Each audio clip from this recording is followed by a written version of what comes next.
3 अगस्त को उप मुख्यमंत्री दुष्यंत चौटाला के घर के बाहर मजदूरों के द्वारा प्रदर्शन का आह्वान किया गया है।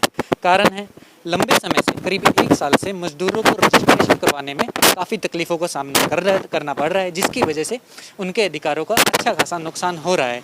जो सारी सुविधाएं पहले एक यूनियन में आकर के आसानी से रजिस्ट्रेशन करने के बाद किसी भी मजदूर को मिल जाती थी, वो सारी की सारी अभी सरकार ने ख़त्म कर दी है।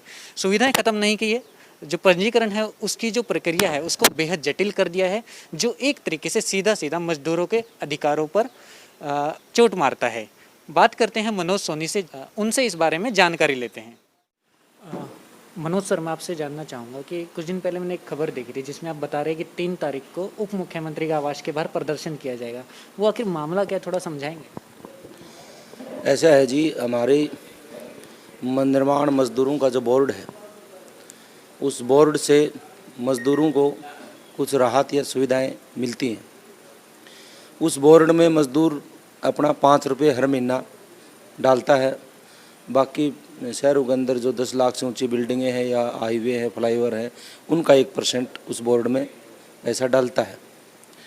उस बोर्ड के आज चेयरमैन दुष्यंत चौटाला हैं।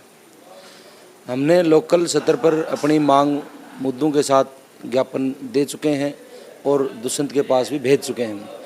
एक नेगोशिएशन हमारी दुष्यंत के साथ भी हो चुकी है और वहाँ के जो अधिकारी हैं चंडीगढ़ जो बैठे हैं लेबर अफसर, उनके साथ भी नेगोशिएशन हमारी हो चुकी है। मुख्य जो इशू हैं, पहला तो जो है जी, निर्माण का जो कंस्ट्रक्शन का काम करने वाला मजदूर है उसका पंजीकरण नहीं हो रहा है, रजिस्ट्रेशन उस बोर्ड में सदस्य नहीं बन रहा है। वो रजिस्ट्रेशन की जो प्रक्रिया है वो इन्होंने 90 दिन की वर्क स्लिप की ऑब्जेक्शन लगाई हुई। 90 दिन का काम का ब्यौरा किसी मालिक से लिखवा के ले आओ, वो तो ठीक है, मालिक से लिखवा भी लाएंगे, उसके बावजूद ये कह रहे हैं किसी पंचायत सेक्रेटरी या पटवारी से वेरीफाई करवाओ, और कोई भी पंचायत सेक्रेटरी या पटवारी उसको वेरीफाई नहीं करता, मना कर रहे हैं सब के सब। जेई या मैं बीच में रोकना चाहूँगा, इससे पहले का क्या रूल होता था? पहले यूनियनों को अधिकार था और यूनियन उसको वेरीफाई कराया करती। इसके बीच में ये तो हुआ है, अभी कुछ यूनियन ऐसी भी शामिल हुई जो फर्जी रजिस्ट्रेशन भी करवाया, जो निर्माण के मजदूर नहीं है।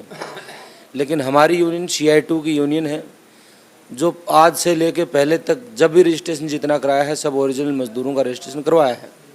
लेकिन अब सरकार ने यूनियनों का अधिकार छीन लिया, उनको वेरीफाई करने का अधिकार नहीं है। अगर यूनियनों को अधिकार नहीं दे रहे और पंचायत सेक्रेटरी साइन नहीं कर रहे, तो उसका पश्चात भी हमने एक ऑप्शन और दिया था प्रशासन को भी, सरकार को भी, क्यों न कोई अधिकारी जितने भी निर्माण स्थल है वहाँ जाके रजिस्ट्रेशन करें। मौके पे जो मजदूर मिलता है उसका रजिस्ट्रेशन कर दो, वो सारा ओरिजिनल होगा। जो काम कर रहा है वो ओरिजिनल है, नहीं कर रहा होगा तो घर बैठे होगा अपना, वो नहीं होगा रजिस्ट्रेशन। तो साइडों पर भी कोई अधिकारी जाके रजिस्ट्रेशन नहीं कर रहे। ऐसे कम पहले लगा भी करते थे, साइडों पर जाकर रजिस्ट्रेशन किया भी करते थे। पहले भी ऐसे रजिस्ट्रेशन हुए हैं साइडों पर जाकर निर्माण स्थल पर, और ये कानून में भी लिखा है जितनी शहर के अंदर बिल्डिंगें चल रही हैं उन बिल्डिंगों को रजिस्टर्ड कराना लेबर एक्ट में आता है। उस बिल्डिंग को रजिस्ट्रेशन करवाना चाहिए। क्यों, कल उस साइड पर कोई मजदूर की मौत होगी, हादसा हो गया, तो उसका जिम्मेवार कौन होगा? उस मजदूर, उस परिवार के जो पीछे उसका जिम्मेवार कौन होगा? उसको फिर कहाँ से मदद मिलेगी? कई बार मालिक भी नहीं दे पाते और बोर्ड में उसका रजिस्ट्रेशन नहीं है, तो उस परिवार की बहुत बुरी दिशा, उसकी कोई सुरक्षा की कोई गारंटी नहीं रहती। फिर आम लोगों के लिए भी, जो मजदूर पहले से रजिस्टर्ड है, अगर कोई तरह हादसा हो जाता है तो उनके परिवार को या उनको किस तरह का फ़ायदा पहुंचता है, और जो भी नहीं कर पा रहे रजिस्ट्रेशन, उनका कितना नुकसान हो रहा है, मतलब किस तरह का? अगर कोई मजदूर रजिस्टर्ड है और वो साइड पर हादसा हो जाता है और वो काफ़ी रिन्यूअल है मौके पर, तो उसको 5 लाख रुपये बोर्ड से बतौर मदद मिलती है। और वैसे भी अगर नेचुरल डेथ भी हो जाए किसी हारी बीमारी में, तो भी 2.25 लाख रुपये उसको बोर्ड से मिलते हैं। उसके साथ सुविधाएं कन्यादान की भी है। लड़की की शादी करते हैं तो कन्यादान की सुविधा है, जिसमें 1,01,000 की सुविधा मिल रही है। अगर बच्चे डिलीवरी होती है मजदूर के तो उसको 21,000 रुपये है। अगर लेडीज़ की कापी है तो 36,000 रुपये है। और औजार और साइकिल के पैसे अब 5 साल कर दिए, पहले तो 3 साल हुआ करती थी, अब ये 5 साल में एक बार दे रहे हैं। 3,000 रुपये साइकिल के, 8,000 रुपये औजार के, ये सुविधा है। और बच्चे अगर स्कूल में पढ़ रहे हैं तो पहली क्लास, पक्की पहली क्लास से शुरू हो जाती है छात्रवृत्ति, और जब तक वो डिग्री करता रहेगा तब तक उसको सेशन के हिसाब से पहली से 8वीं 8,000 है, 8वीं से 10वीं 10,000 है, फिर ऊपर धीरे धीरे बढ़ती बढ़ती वो 20-25,000 तक चली जाती है। कोई बाहर हॉस्टल में पढ़ रहा है तो उसका हॉस्टल वगैरह का भी कुछ एक्स्ट्रा मिलता है। ये स्कॉलरशिप है। मेरिट वाले बच्चों का भी अलग है, 50,000 तक की मदद उन बच्चों को, पढ़ने वालों को, परिवार को मिलती है। इसमें बड़ा नुकसान जो ये सुविधाएँ जितनी मैंने आप लोगों को बताई हैं, अगर रजिस्टर्ड नहीं हो रहा तो बहुत बड़ा नुकसान उस मजदूर का है। नहीं मेरे कोई सुविधा। और ये जो बदलाव आया है नियम में, पंचायत के उसमें फंसा दिया गया मजदूरों को, तो वो कब से आया है? ये अभी पिछली साल से इन्होंने मांगना शुरू कराया है, लगाया है। ऑनलाइन 2018 के बाद 19 में शुरुआती में ऑनलाइन हुआ था, और ऑनलाइन होने से कुछ दिन बाद, 2-3 महीने बाद ही इन्होंने 19 के मार्च अप्रैल से ये वर्क स्लिप 90 दिन का इन्होंने मांगना शुरू कर दिया है कि पंचायत सेक्रेटरी और पटवारी से वेरीफाई करके दो। अंदाजा लगाएं तो जिले के, जैसे आप सचिव है इसके, तो अपने जिले में कितने मजदूर अभी तक इस चीज़ का नुकसान झेल रहे हैं, जो नए मजदूर बने हैं या फिर काम कर रहे हैं और उनको फ़ायदा नहीं हो रहा, रजिस्ट्रेशन होने में दिक्कत है? अंदाज़ा तो लगभग, जो ओरिजिनल अगर हम साइन की बात करेंगे तो वो 95% नहीं हो रही। सच्चाई है ये, 95% साइन नहीं हो रही। इसमें बड़ा एक मामला आया है और प्रशासन को भी पता है, सब अधिकारियों को भी पता है, फर्जी साइन लोग कर रहे हैं और वो मजदूरों से 2,000, 3,000, 5,000, 10,000, 20,000 रुपये तक भी किन्नादान के नाम पर लूट रहे हैं। भैया आपको ऐसे तो मिलेगा नहीं, हम साइन करवा देंगे सेक्रेटरी के भी, पटवारी के भी, ये भी, आप 20,000 जो 10,000 दो, 5,000 दो। कई मामले हमने इस प्रशासन के जो एडी हैं, डीडी, इनके सामने भी कर दिया, इनकी वीडियो भी दे दी है। ऐसा ऐसा हो रहा है मजदूरों के साथ, बड़ी लूट हो रही है मजदूर की इसके साइन के नाम पे। ओरिजिनल तो 5% भी नहीं होंगे जी, कोई साइन नहीं करता, सब के सब फर्जी हैं। जो साइन जितने भी हो पाते हैं वो सारे फर्जी हैं, और इनको प्रशासन को ऊपर तक, चंडीगढ़ तक पता है कि फर्जी साइन हो गया आने लग रहे हैं।